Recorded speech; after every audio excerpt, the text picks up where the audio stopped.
Hello, welcome to the channel. Welcome to another very special watchmaker interview. I'm here accompanied by Martin from HerzWerk. Thank you so much for coming to Zurich. How are you, man? Nice to meet you. Nice to meet you as well in person, finally. I've seen your work all across social media, especially on Instagram. Yeah. And we have a very common friend here whose watch is this, actually. Yeah. So thank you, a guide to watch, my go-to source for independence as well, to rabbit hole research. Mm-hmm. So thank you for coming, and today I want to basically dive deep into who you are, what you do, and also how the process is with your custom watches, and also what the future is. So let's start at the beginning. How did you start watchmaking? What was the spark? Oh, it's a long time ago. Basically, I started watchmaking in 2008 during my education in the Black Forest at the watchmaking school in Furtwangen. At this time, it was a huge start to all my passion and creativity about watchmaking. We had a lovely project at the first year at the education. So we built a dial and hands for a table clock. And with this project, we had to manufacture the components by ourselves, and it gave me the insights of, okay, what is manufacturing brass or steel, working with the components, with the materials, different stuff. And I learned that the creative process of doing something, manufacturing something, really catches me. Awesome. So after school, what was some of your first jobs, or what was then the journey, let's say? Which brands did you work with? After school, I came to Zurich, working with an independent, Mr. Paul Gerber. It was a lovely time, so we had a small team, but the work we made was just different. So we had small series, we had complications for customers, just unique pieces, for example, for the Royal House in Oman. Like stuff really, we will never see probably as well. No. Very cool. After Paul, it was I came back to the watchmaking school as a teacher and a trainer. It was amazing to be on the other side. So now you stand in front of the class and you are teaching the next generation in watchmaking and show them what to do and what not to do. It was an amazing experience with cool people. Yeah. So I can imagine. Just a good time. And after I went to Dresden, Saxony, and worked with Lang & Heine.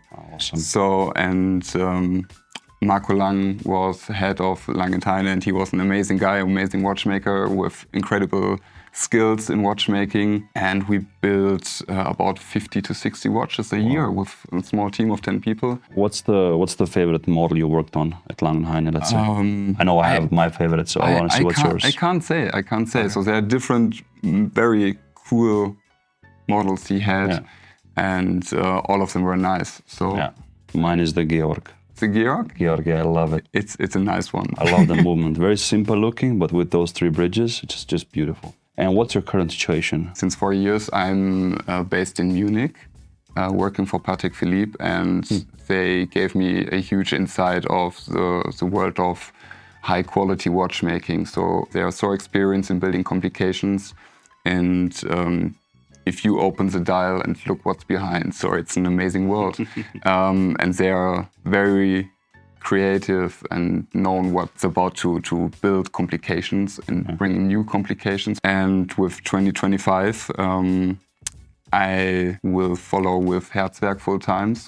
Which is good, because then it means you can get more orders, you can also actually deliver them quicker, right? Yeah. What's the lead time now for people that are curious, let's say, to... It was quite different to say, because all the time I do it next to my job, HerzWerk, so I grow it for over 10 years. Today it's about a year, I guess. So I have some very, very interesting projects right now, and there will be a nice follow-up to this watch. For sure. Let's have a look at some of the components you brought here. So what is this case? Because I see it's different to your normal one. This case was my first fully in-house manufactured watch case. Cool. So it was a huge step, because if you are a watchmaker, you are maybe focused on the movement and also mechanical. But for me, it was a huge step to manufacture the first watch case completely by your own, in your own workshop. And it was a milestone for my Artisan series. So I just want to have something smaller than 41 or 42 millimeters. So I came with this shape of case design in 38 millimeters. And the gimmick that this strap is so close to the watch The top case. and the bottom is cut, huh? It's not cut. So first we start with this case design for a customer of mine. I was surprised by myself that my first watch design or case design was this beautiful in my eyes. Yeah. Awesome. And then we have some raw plates here, correct? So let me understand this a bit better. What do you actually do yourself in-house? I don't imagine you have CNC machines at home? No. Not yet. So not yet. So it depends on the watch you buy. So if we talking about a real high-class manufactured movement or a limited series, I want to fully manufacture the movement and the case by my own. So we have this main plate, for example, it's just made out of brass, but it's not standard. So I'm not looking for some standard movements. I start to fully manufacture the components by my own. This is a raw plate made out of German silver, like Lang & Söhne does, so, or Greubel Force. The color is great, and this is just a raw piece of material. This is just a test, or maybe for an upcoming project? I could use this for an upcoming project. So basically you have them ready if somebody wants something similar like this? I have something in stock. Gotcha. Yeah. So you don't use like Unitas movements, or you do? I start with them, but I try to make my own manufacturing. Yeah. Nice. Right, so it's great movements. Huh? I have a few watches with them and they work perfectly. They work perfectly, and that's the great thing about this movement. It's maybe more than 40 years on the market, and it's tested. It's just running. Exactly. It's really good. Exactly. And this is, I think this is beautiful, huh? This dial based on my model regulator. And I just want to keep it simple and really just, I like to split the dial in two pieces for this single second dial and the big hour and minute dial. And we can play with so much surfaces and so much possibilities we had with a guillechage, a frosted surface, tremblage, everything we had. I like the frosted a lot. Yeah. It looks really nice. It's pressed by ruby pulver. Wow, whatever that means. And the case on this one, you also made yourself, or? No, we planned a big series, not just a unique piece. So maybe the next series I planned is about 5 pieces. And I'm not able to make 5 pieces by my own. So I had someone in Germany who made these cases for me. And he even made this platinum case for this project. It was amazing. It was just different. And this is now the watch we'll dive deep into. And I really want to understand here, what was the process? What was the first step? We have a lovely client here. So he called me one day and he was like, okay, you're making good stuff and I've seen your work and maybe we can make a project. He was like, okay, what do you think about manufacturing this watch with a deadbeat second? And I was like, okay, it's the next step for me, building this complication. But yeah, it works. In this time we had this project, Corona comes and kicks in. The whole watch took me 3 years in development and manufacturing. Because of the suppliers as well, right? Everything was so hard to find. So I had to move in this time. I had to rebuild my workshop. All the supply was just down. And he was so patient and waiting and he was supporting me. We stay in contact and he was like, take your time, make this watch. And he was just looking for his personal piece of art. Awesome. And we really created art. So it was not just about a watch. Basically, we had these porcelain dials. We have a hand-geared dial plate. Yeah. We have a white gold framed dials. So it was completely made by my own. And I bring the complication of a deadbeat second between the movement and the dial. So there's not much space for this complication. Other brands bring it on the dial side because you need some space for this complication. And I really assembled this complication where there's no space. Yeah. The porcelain dial is very rare and the process was very difficult because the material starts to split when you start to manufacture this material. Yeah. I have a few pocket watches which have porcelain dials and I see the cracks. They like to crack, yeah. So it's very difficult. So it was the reason we built this frame around this dial to protect it and make it more visible and to just keep it. Very cool. And then the indexes are stamped onto it, I think, yeah? They are stamped, yeah. And the hands, did you also make them yourself? I make them by myself, even the second hand. So because I see the second hand has your logo, no? It has my logo inside, so it's very, very tiny. You have to find it.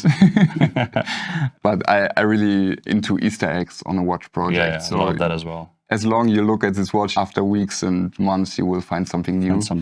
And I think the part is on the back, obviously here with a lot of different finishing techniques. What's the material of the crown wheel here? Because I see it's something else. Crown wheel is centered by an zirconium plate, so you will never have any dirt inside this watch movement. Most movements like to be getting dirty there. Especially if it's like mirror polished, huh? Especially. This is a base movement, or you manufacture the components here? This movement I made fully by myself. So we have a 22 karat wheel train. I have my own patented overwinding system, so it protects the watch from overwinding. It's a very smooth haptic and this part here? This is just my logo. So there's HerzWerk, it's an artwork, piece 1 of 1. It's a unique piece made in Germany. So I just have some letters over there. Instead of writing it on the case back or on the movement, you just have I have this sign inside my watch. Designated component, huh? And the balance cock is also machined from gold or just brass? It's made out of German silver. So I use German silver for all my components because for the finish it's the best.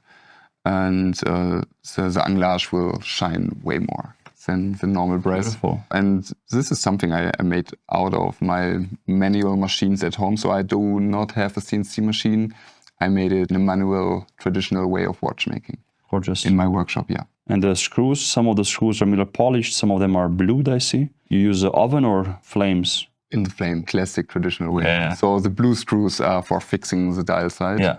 And the mirror polished screws are just for the movement. So the watchmaker, also me, in maybe about 10 years, I know what to do. I know what the screws are made for. All the services and everything. Yeah, for sure. Awesome. So you mentioned it's a German silver, but it doesn't have this typical look or color. This is rhodium coated. I'm really inspired by Kolbe Forte, so they use the same technique and awesome. And the balance cock is also then plated? This is plated, all plated. Beautiful. So I like to play with the contrast. I want to create art, and we have a 41 millimeter case here. It's just 9.5 millimeters in height. For me, it's very wearable. Yeah, for sure.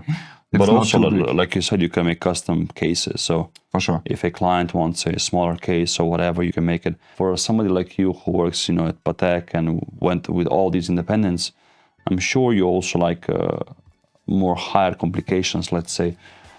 What's some of the stuff you're currently working on? Is it calendars? Is it more chronometry inspired? Is it tourbillons? What's your thing? The next complications I'm thinking about is an equation of time. So we had a second-minute hand, which is running in front or below the normal standard time we had, and it's a real time. So in the winter time, the days are 23 hours and 45 minutes, and in the summertime, the real time is about 24 hours and 50 minutes. And you have the real time from the sun from the highest point to another time. It's very cool. For the next time. And a big step in 2025 will be my new launched model. It's called Onyx.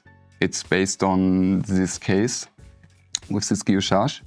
And we had an open dial. We have 2 crystal dials made out of sapphire crystal, framed in white gold. I have the balance on the dial side. Many people come back to me and ask if this model is available maybe in 38 millimeters. And right now I'm thinking about to bring the same model in 38 millimeters with a tourbillon of dial side. Oh, sick. So this will be something really great. And visually beautiful. It's just in my mind, but I'm really looking forward. Awesome. So maybe last but not least, we have a very educated audience because we show people like you and also establish independence already on the channel.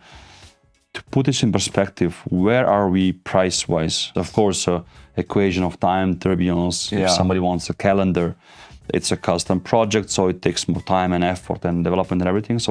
But just so people can grasp a bit, where do we start at, let's say, with this watch? Yeah, I do have a standard collection of simple watches just 3 hands from the center of the dial. We start at 10,000 euro. About a little less, we have complicated watches with a deadbeat second or like this really specific materials. It goes to 50,000 euro. Yeah, and this one is in platinum, right? This one is fully platinum. If you get this in steel, it's already, you cut the price by a lot, no? The thing is, I like to build unique pieces in close collaboration with my customers. So every watch I made is different. No watch is standard. So I'm really looking for develop myself. And it's really cool to work with my clients because they see something, they inspired me, and we create something together and it comes something new. So it's hard to say, but the next model I want to bring is the Onyx. Yeah. And it starts about 30,000 euro. Yeah. And it's gonna be this open sapphire crystal dial framed in white gold. We have the balance on the dial side. This handgear style plate, black ruthenium coated. How many pieces? It's limited to 5 pieces. Okay. Gotcha. 5 pieces right now. It's available for pre-order. Link in description. And the 38mm version with a tourbillon on the dial side. I'm thinking a lot about this project, and I can't tell a price right now. Yeah. I mean, developing your own tourbillon is not an easy feat. I have to develop the prototype by myself.